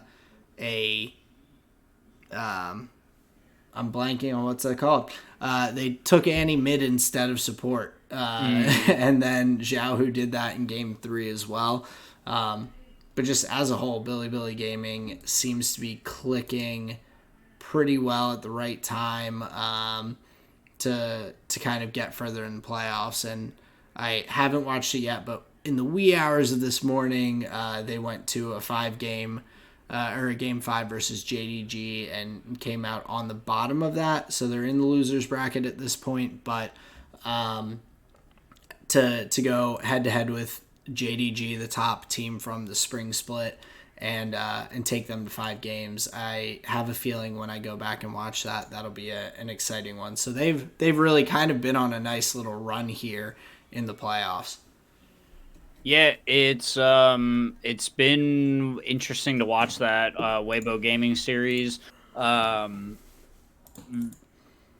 It felt like a series of like star performances where like On has his Blitzcrank game in game 1 is just able to be everywhere Weibo Gaming does not want him to be. You get the Bin performance kind of tagged on to Shun's insane early game on Lee Sin. He picks up like 2 early kills in that skirmish, and he just takes that gold lead and just presses that advantage.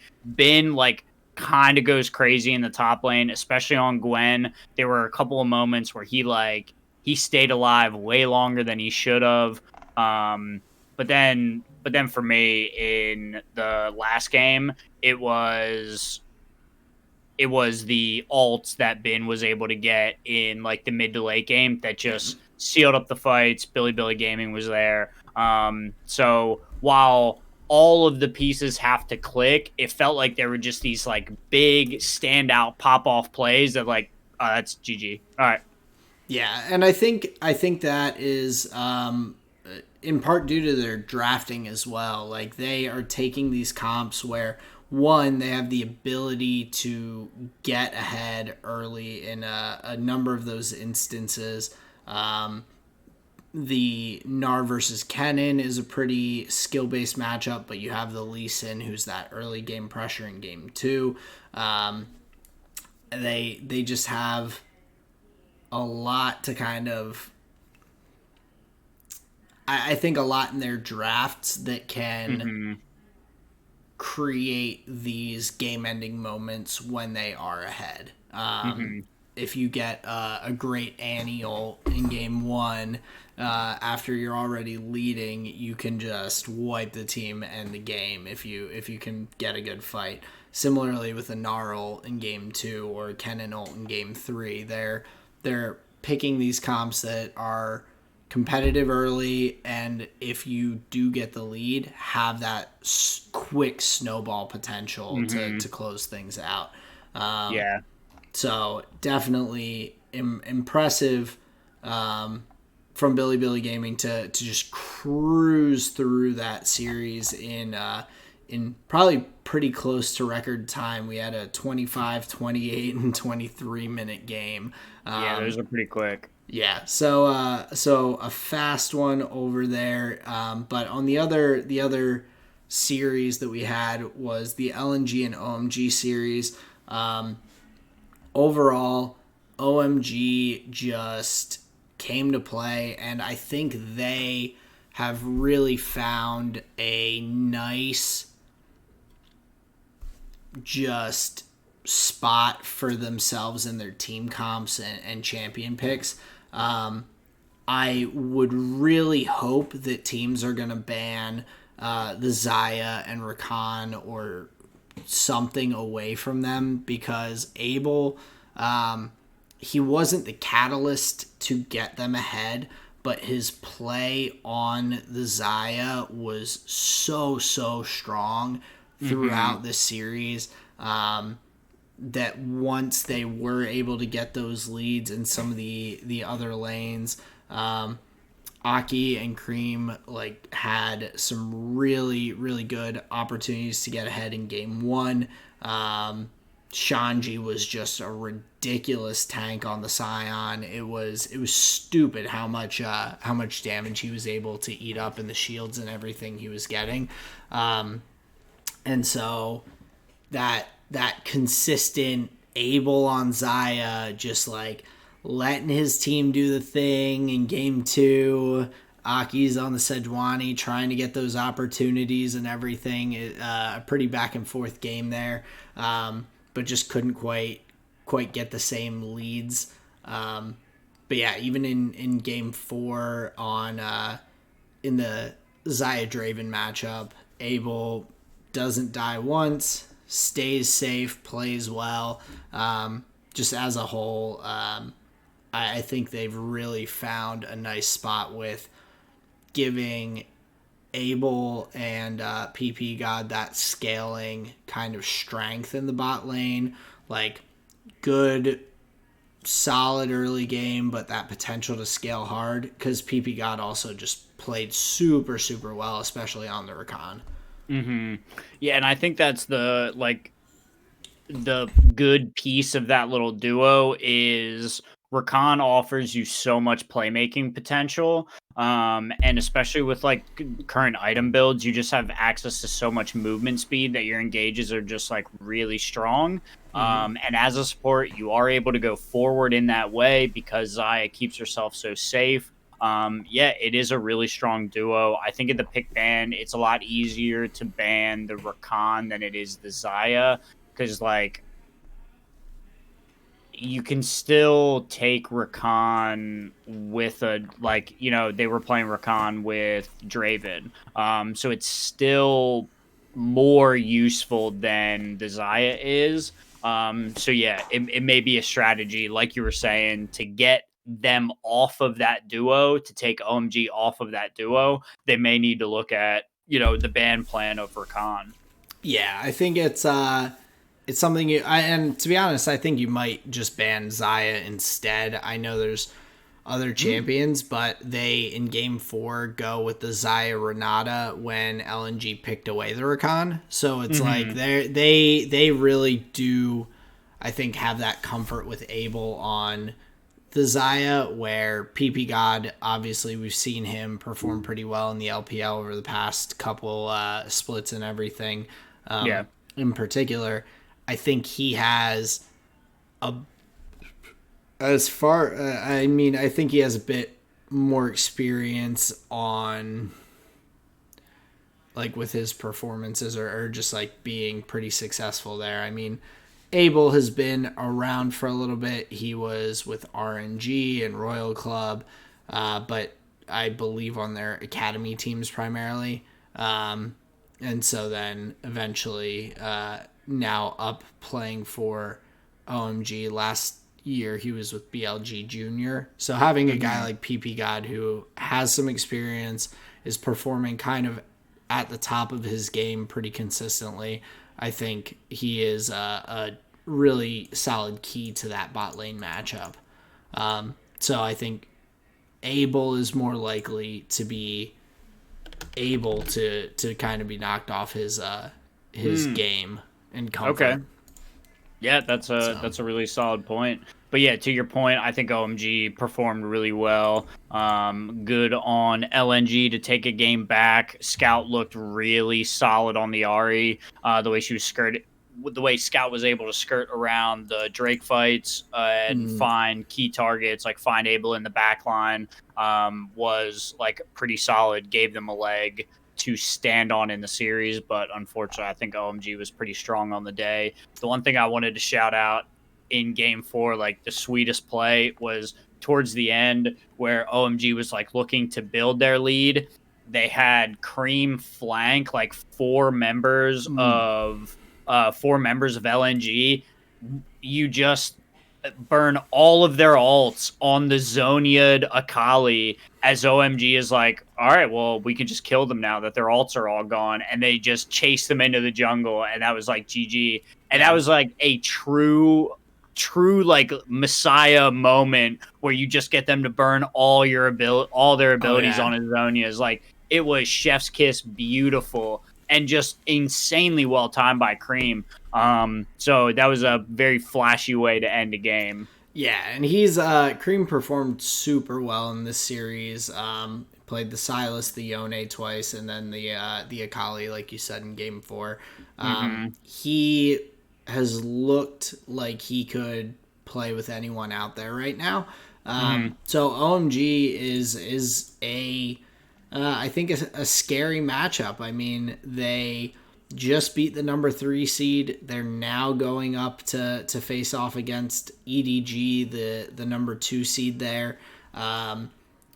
So there's really, it's kind of like how I feel with Billy Gaming. I think the ability is there to kind of perform above their spring split performance. I think they're both kind of on a nice little just tear, I guess, so far through the playoffs. So I would imagine that EDG is going to have a tough matchup ahead of them with OMG.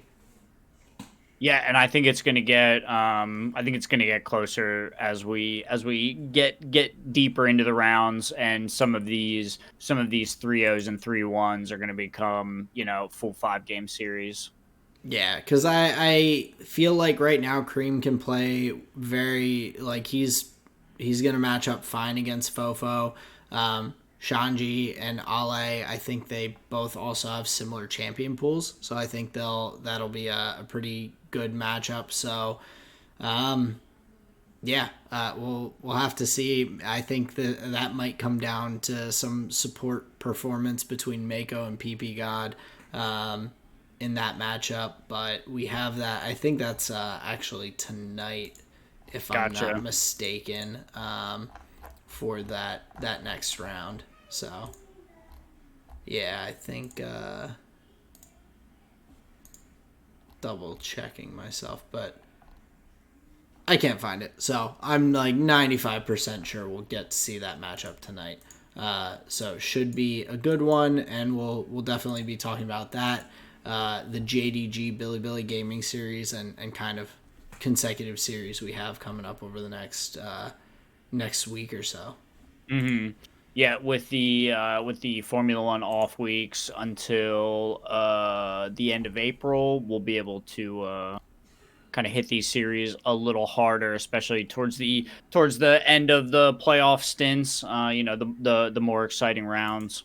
Yeah. So definitely we'll have some free time, but yeah, I found it EDG and OMG tonight I guess tomorrow morning at 5 a.m. Eastern time, Right. and then on Saturday the Billy Gaming and whoever the loser of that matchup is will play at 5 a.m. as well.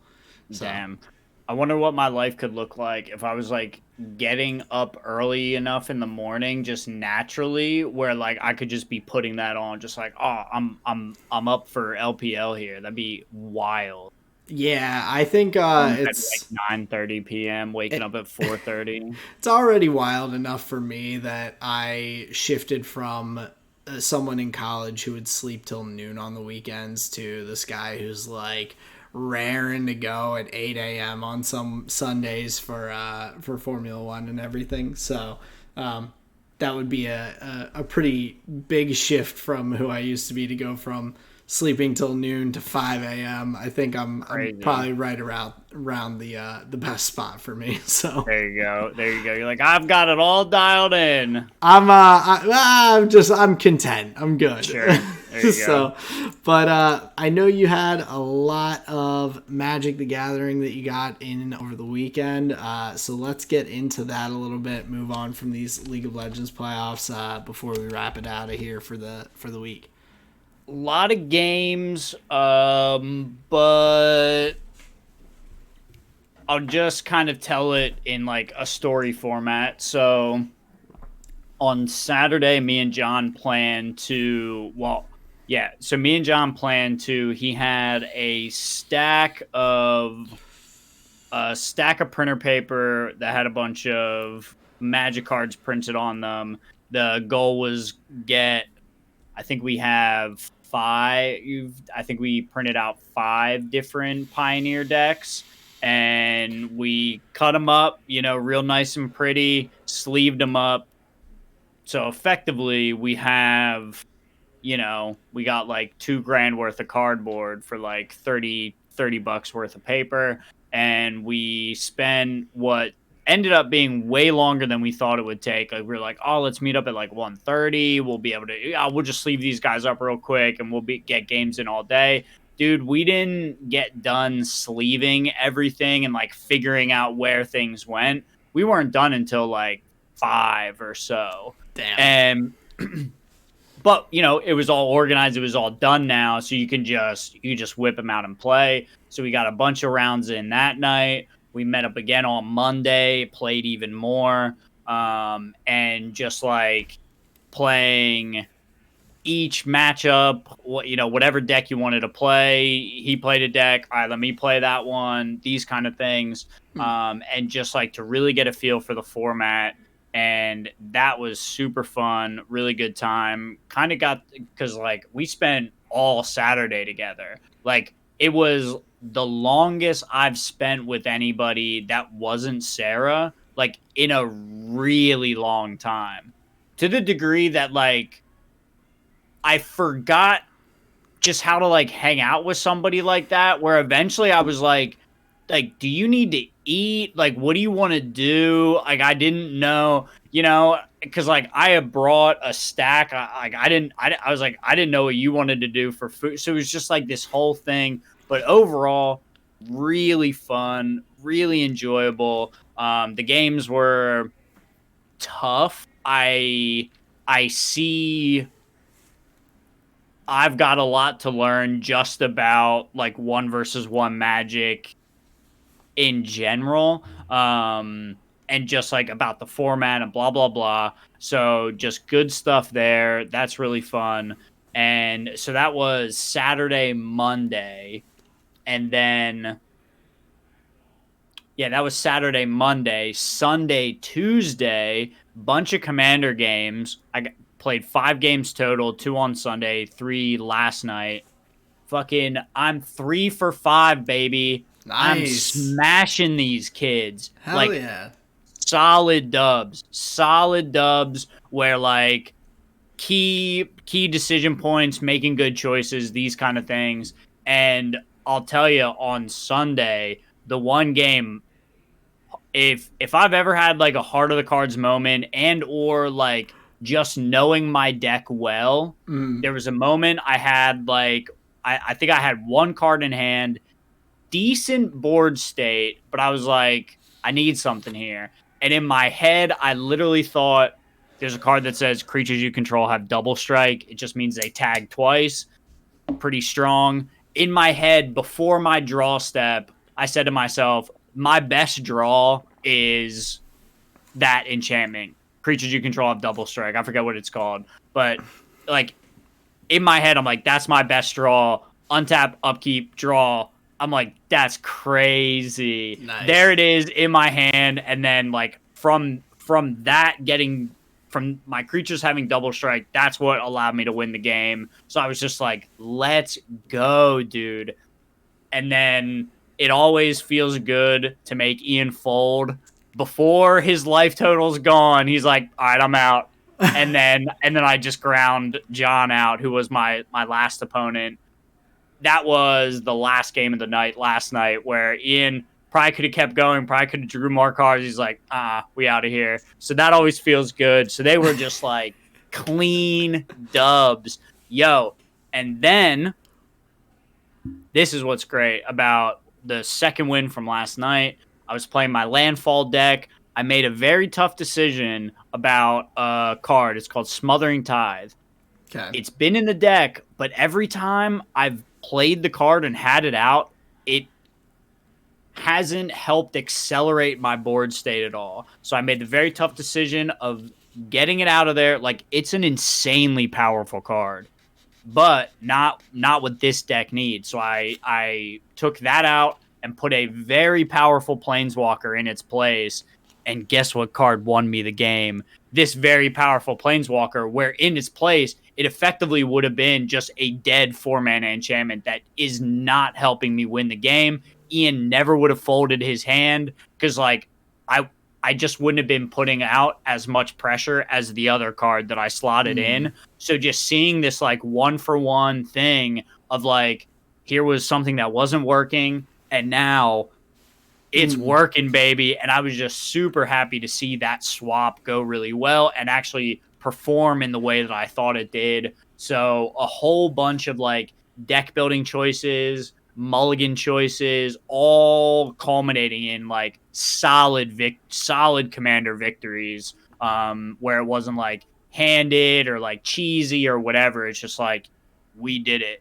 Nice. That's awesome. Especially, yeah. And I hope that the swap with the Planeswalker, like, does continue to have that same feel. Like, obviously sure there will be games that, like, you'll still lose even getting it, but just because that's how Commander is. But but I think the key is, like, you saw the other card just be unsuccessful a number of times, and you're like, okay, like, this card is in the board states that I get to with this deck, this card has not been useful. So, okay, like, it could be a great card, but maybe just not here, maybe somewhere else. So it's cool. Like, I like more the recognition of you just being like, I'm not going to just keep doing the same thing again and again. Let me make a swap. But also the fact that the swap was successful is solid. Well, and what's interesting, and this goes back, hey, if you're a long-time listener, this goes back to where I pulled a bunch of decks apart. I wouldn't have had that Bolus Planeswalker if I didn't pull another deck apart. In my mind, I didn't have access to that card. But because that was just in my binder, and now here I am brewing a little bit, I've been thinking about that Smothering Tithe for a while, where I saw it basically show up on the same board state twice and be just, like, really not what I needed. And so I've been thinking, but, like, what goes in? Like, yeah, taking a card out's fine, but what do you put in? And then it just fucking clicked. It was this Planeswalker. So it feels like, okay, I'm making just a bunch of the right choices. Even going back to taking the decks apart, okay, that was the right choice. Yeah, right? That's fair. And I know that's, like, do they necessarily have to do with each other? No, nothing at all. To some extent. Just interesting correlations in that sense. But yeah, it's fun to just make those little, like, just percentage tweaks here and there. It feels very much like what, to be fair, Formula One teams must be doing when they're trying to find tenths and thousandths. Like, that's what I'm trying to do. I'm trying to improve these decks, especially, like, this list.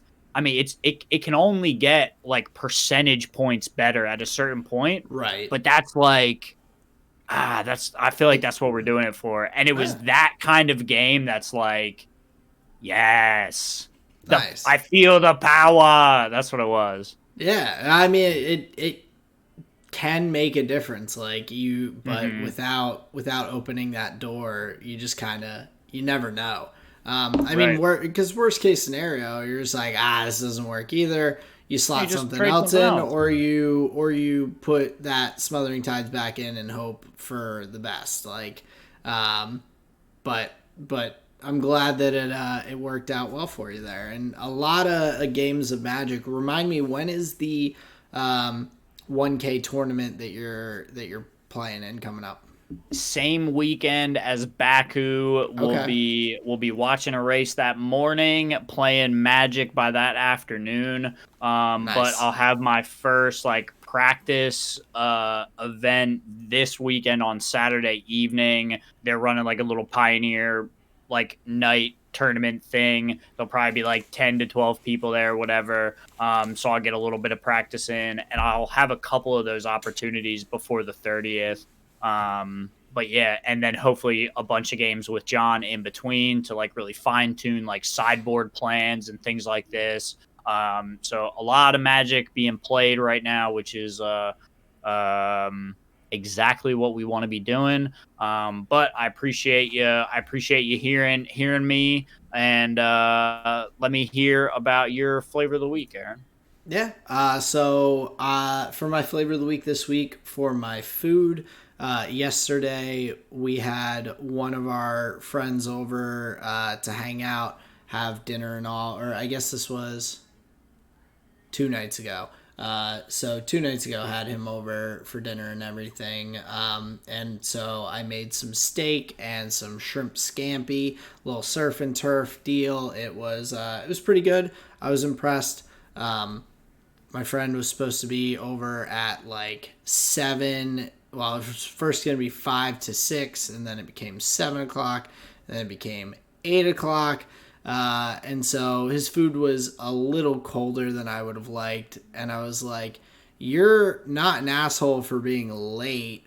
You're an asshole for making me feel like a bad host because your food's cold. Because But it's their fault. I prepared it for you at the time. I held off cooking dinner, prepared it at the time the That's last time tough. that was stated, and it was 20 minutes later that he rolls up, and I'm like, you make me feel like I'm doing you an inservice because I could have just waited to cook your food, but Damn. um, Insensitive to time is that's oh man, that's a conversation for another day. That's what that is. yeah, no, I've learned to get used to it with this individual. They know who they are, but Rest in peace. but I like planned for the lateness and still was beat out. It's entertaining, but also I'm like, you motherfucker. Sure.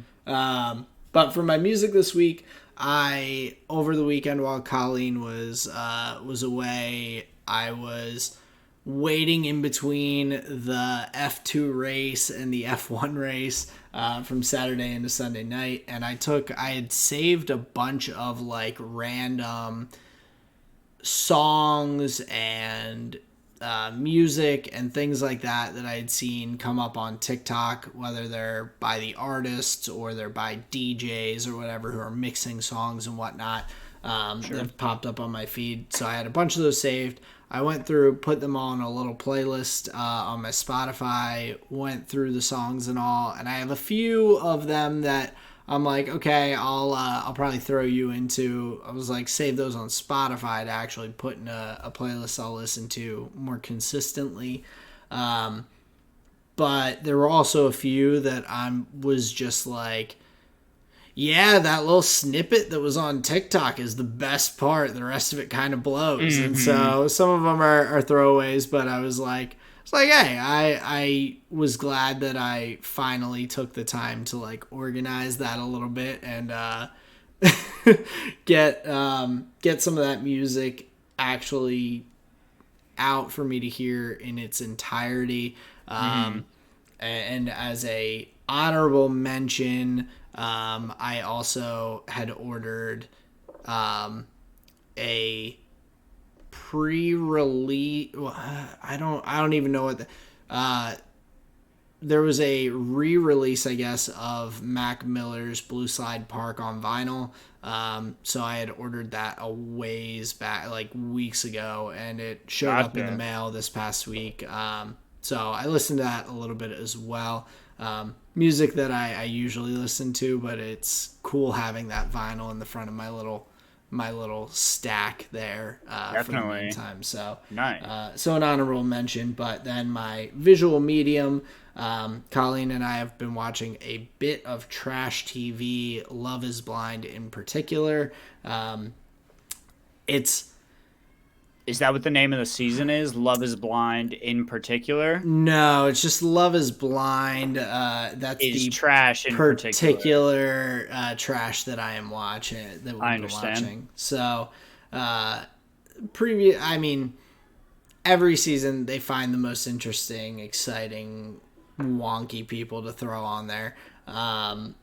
But there are just some this. Usually, I feel like it's been a little back and forth. Like sometimes there's like a girl who kind of sucks and everyone's like, we don't really like you.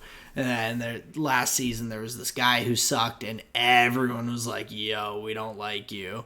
This season there's just this little like group of mean girls, and I've just been enthralled watching them because I'm just like, how could you just be so disrespectful to other people's feelings? Like one time one of the girls is a third girl is like crying like to another person there, and these two little mean girls are just like, they're like sneaking up behind the counter along the ground to try and listen in to what this girl's crying about and like giggling to each other about it and shit. And I'm like, that girl's bawling her eyes out. Like, no matter whether you're like interested in the same person on the show or just want to know what's going on, like you'll have to be laughing about like whatever their situation is. And it's like consistently through this season, it's just like complete disregard for anyone's feelings but their own. And I'm just like, that's wild. I don't understand it, so it just sucks me in. Because I'm just like, it's like the I don't know, maybe it's like what people felt like going to like weird carnival shows back in the day. They're just like, I don't get this. It's so bizarre to me that I'm just like intrigued. So yeah, we've been watching a bit of that. A little bit to go, but that is my flavor of the week this week. Interesting. Dude, like really like on some ninja shit, like creeping under the counter. They were so like bad at it too. I'm pretty sure, if I remember correctly, the girl like noticed and like stopped talking. Like, because she was like, the girl who was crying and like kind of like venting to this other person, just like stopped because they were like, it was like, what's going, like it was not sneaky. I'm just like, you're mean. Like this girl's like crying her eyes out and she stops because you're being such an asshole. Like, come on. Dude, that makes me really uncomfortable. Dude, holy shit. So I just want to give that girl a hug, man. So that uncomfortable. Sucks. I'm just like why? Like it makes no sense to me. It's so strange. And so I'm just like, I want to understand. Yeah. Like I need to know why those people are just like so shitty. Like I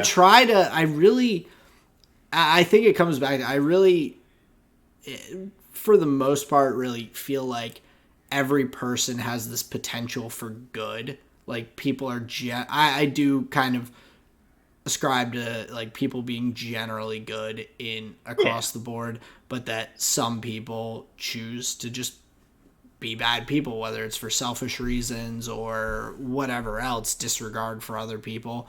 But yeah, I'm just like, It's like, what made you like this? That's tough, man. Who hit you? Yeah, Damn. I'm just curious, but yeah. So let's get over to your flavor of the week. Damn, dude. My visual medium is way more wholesome than that. Like, way more wholesome. Me I'd and hope Sarah have been so. watching Avatar: The Last Airbender. We just finished season Nice, 1. We're on to great season show. 2. Have either of you watched Um, it previously? oh yeah, yeah. Okay, We did okay, it once before together, and I had watched it like way back, like Nickelodeon time. gotcha. So then this is us like both having seen it already. So we're like, oh, we love this episode. And we're like, oh, like we love like in this, and like, oh, this is the best. Like, so we're like memeing now about it, Nice. where Okay, it's not just like not learning the story, but we're familiar with it and now like just loving it. very cool. It's One of a great the show too. Agreed. One of the best episodes is the Blue Spirit. Big fan where Prince Zuko goes in and prison breaks the Avatar, and they've got that Yes. like little teamwork thing going like early on in the show. Super fun times. So that's my visual medium here for the week. My food here for the week. Sarah, we've been fucking around with that sugar beef and that sugar chicken. So that General Tso's chicken is super good, and we've just been really enjoying those recipes. And my music here for the week is an old favorite from a family vacation. There's an old boatsman out on the Colorado River. His name's Mick Swap. Picks a guitar, floats a pontoon, and he had a CD of some river songs. And my dad was like, he thought I was silly for wanting to buy it, but it's like the best souvenir because it has transcended space and time. And every time you listen to it, it puts you right back on that river. And it's like, what do you want? What do you want from me? You guys buy your stupid little shot glasses and your fucking t-shirts and whatever. But this album of Colorado River songs is so good. Me and Sarah have been listening to it on some drives that we've been doing. So Nice. it's fun stuff. Ah, that's What were you gonna solid. say though? Oh, I was gonna say, Colleen and I are go-to. We get a magnet wherever we go from that That's place. great. So like we That's throw great. that up on the fridge. I'm not a big, but yeah, the T-shirts and other little like trinkets. I'm like I only need so many keychains. I only Right. need so many bottle openers. I only need like I don't need a shot glass with every country on the U.S. on it. Like I'm Right. good. So yeah, no, that's a cool, especially because it brings up a specific memory. It's not just like, oh, I went to this place. It like has that draw of like it evokes that memory for you. Oh That's yeah, cool. and it's almost like a whole box. Like the songs come on and the stories just come out. It's just like, Yeah, oh yeah, and there was this one time. Oh, and then the time went. It's just like this whole thing. So yeah, it's a good time. But that's my flavor of the week. No need to hold the people here any longer. Take us out of here, Aaron. sounds good. So as always, thank you all for listening. We really appreciate it. You can check us out on Spotify, Google Podcasts, YouTube. Check us out. Hit us up on Twitter at tall and short of one, the number one. But as always, thank you for listening and spending some time with us. That's all I got.